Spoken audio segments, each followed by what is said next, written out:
شروع اللہ کے نام سے جو بڑا مہربان اور نہایت رحم کرنے والا ہے۔ میں نے جہنم کی آگ میں سب سے زیادہ جلتے ہوئے عورتوں کو دیکھا ہے۔ دوستو، اس ویڈیو میں آگے بڑھنے سے پہلے اگر آپ لوگوں نے ابھی تک ہمارے یوٹیوب چینل عورت ہب کو سبسکرائب نہیں کیا تو اس چینل کو سبسکرائب کر لیں اور ساتھ ہی لگے بیل آئیکن کو بھی پریس کر دیں تاکہ تواتر کے ساتھ ہماری ویڈیوز آپ تک پہنچتی رہیں۔ دوستو، عصری معاشروں میں بسنے والے لوگ مختلف طرح کے معاشی اور نفسیاتی مسائل کا شکار ہے، جہاں پر کتاب و سنت نے ان کے مسائل کے حل کے حوالے سے بہت ہی خوبصورت تدابیر کو بیان کیا ہے، جن میں سے ایک اہم تدبیر اللہ کے راستے میں اپنے مال کو خرچ کرنا ہے۔ اللہ تعالیٰ سورہ سبا کی آیت نمبر 39 میں اس بات کا اعلان فرماتے ہیں، اور جو تم خرچ کرتے ہو کوئی چیز تو وہ عوض دیتا ہے اس کا، اور وہ سب سے بہتر رزق دینے والا ہے۔ اس طرح اللہ تعالیٰ سورہ بقرہ کی آیت نمبر 274 میں ارشاد فرماتا ہے، وہ لوگ جو خرچ کرتے ہیں اپنے مال رات اور دن چھپا کر اور اعلانیہ طور پر، تو ان کے لیے ان کا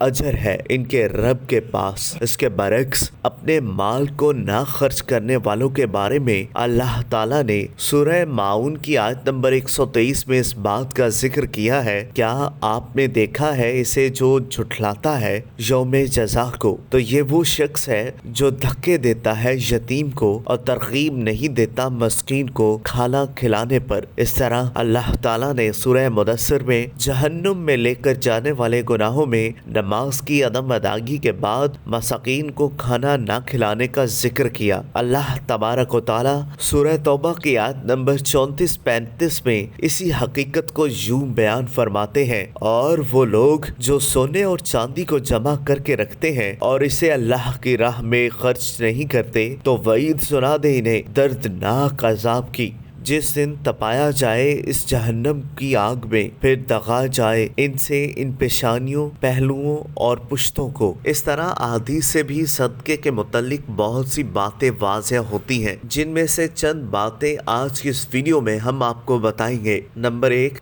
جہنم سے دوری کا سبب۔ صحیح بخاری میں مذکورہ ہے کہ رسول اللہ صلی اللہ علیہ وآلہ وسلم عید الاضحیٰ یا عید الفطر میں عیدگاہ تشریف لے کر گئے۔ وہاں آپ صلی اللہ علیہ وآلہ وسلم عورتوں کے پاس سے گزرے اور فرمایا، اے عورتوں کی جماعت، صدقہ کرو، کیونکہ میں نے جہنم میں سب سے زیادہ تمہیں کو دیکھا ہے۔ انہوں نے کہا، یا رسول اللہ صلی اللہ علیہ وآلہ وسلم، ایسا کیوں؟ آپ صلی اللہ علیہ وآلہ وسلم نے فرمایا کہ تم لان تان بہت کرتی ہو اور شوہر کی ناشکری کرتی ہو۔ نمبر 2، قیامت کے دن سائے کا ملنا۔ بخاری شریف میں مذکورہ ہے کہ نبی کریم صلی اللہ علیہ وآلہ وسلم نے فرمایا کہ 7 طرح کے آدمی ہوں گے جن کو اللہ اس دن اپنے سائے میں جگہ دے گا، جس دن اس کے سائے کے سوا اور کوئی سایہ نہ ہوگا۔ اول انصاف کرنے والا بادشاہ، دوسرے وہ نوجوان جو اپنے رب کی عبادت میں جوانی کی امنگ سے مصروف رہا، تیسرا ایسا شخص جس کا دل ہر وقت مسجد میں لگا رہتا ہے، چوتھے